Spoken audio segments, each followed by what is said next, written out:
भगवान कल्कि का जन्म कब होगा?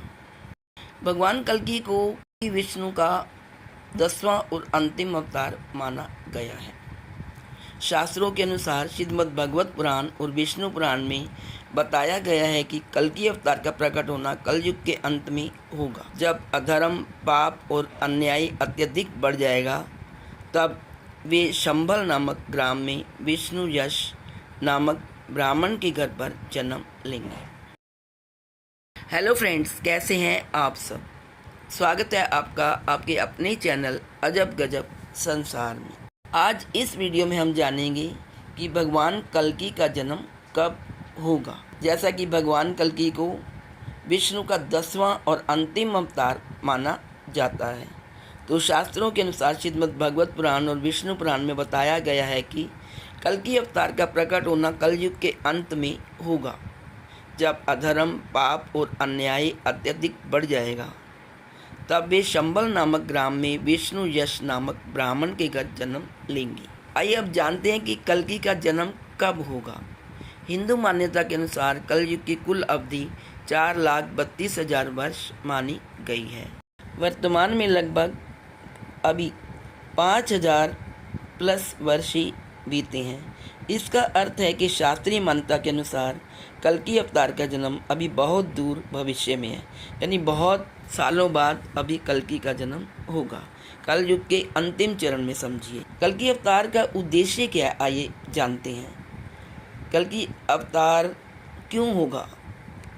कल्कि अवतार का मुख्य उद्देश्य है अधर्म का नाश करना। कलयुग में अधर्म बहुत बढ़ता जा रहा है। जब अधर्म अपनी चरम सीमा पर होगा, तभी कल्कि अवतार होगा।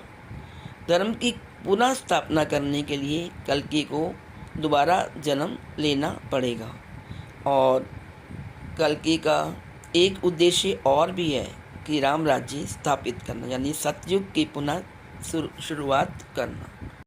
आइए मैं आपको कल्कि अवतार से जुड़ी एक रोचक कथा सुनाती हूँ। कल्कि और प्राण से जुड़ी कोई एक धार्मिक कथा है जो मैं आपके सामने प्रस्तुत करने जा रही हूँ। भगवान कल्कि से जुड़ी यह सुंदर कथा प्राण शक्ति के महत्व को बताती है। यह कथा पुराणों की भावना पर आधारित है, जो हमें धर्म और आंतरिक जागृति का संदेश देती है। कलयुग जब अपने अंतिम चरण में पहुंचेगा, तब संसार में लोभ, क्रोध और अन्याय इतना बढ़ जाएगा कि लोगों के भीतर का प्राण बल यानी जीवन ऊर्जा क्षीण हो जाएगी। लोग शारीरिक रूप से जीवित होंगे, परंतु मन और आत्मा से बहुत निर्बल हो जाएंगे। ऐसे समय में शंभल ग्राम में भगवान कल्कि का जन्म होगा। बचपन से ही उनके भीतर अद्भुत तेज और प्राण शक्ति का प्रकाश दिखाई देगा। वे केवल शस्त्र बल से नहीं, बल्कि अपने शुद्ध प्राण और सत्य संकल्प से अधर्म का नाश करेंगे। कथा के अनुसार जब अधर्म की शक्तियाँ प्रबल होंगी, तब कल्कि अपने दिव्य श्वेत अश्व देवदत्त पर आरूढ़ होकर प्रकट होंगी। परंतु उनका सबसे बड़ा अस्त्र तलवार नहीं, बल्कि उनका सत्य से भरा प्राण तेज होगा। वो कोई भी हथियार का प्रयोग नहीं करेंगी। उनके दर्शन मात्र से लोगों के भीतर सोया हुआ प्राण जागृत हो जाएगा।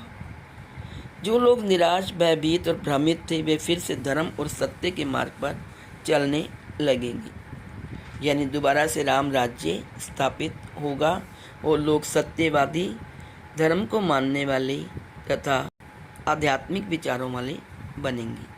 यह कथा हमें सिखाती है कि कल्कि केवल बाहरी अवतार नहीं, बल्कि हमारे भीतर जागने वाली दिव्य चेतना का प्रतीक है।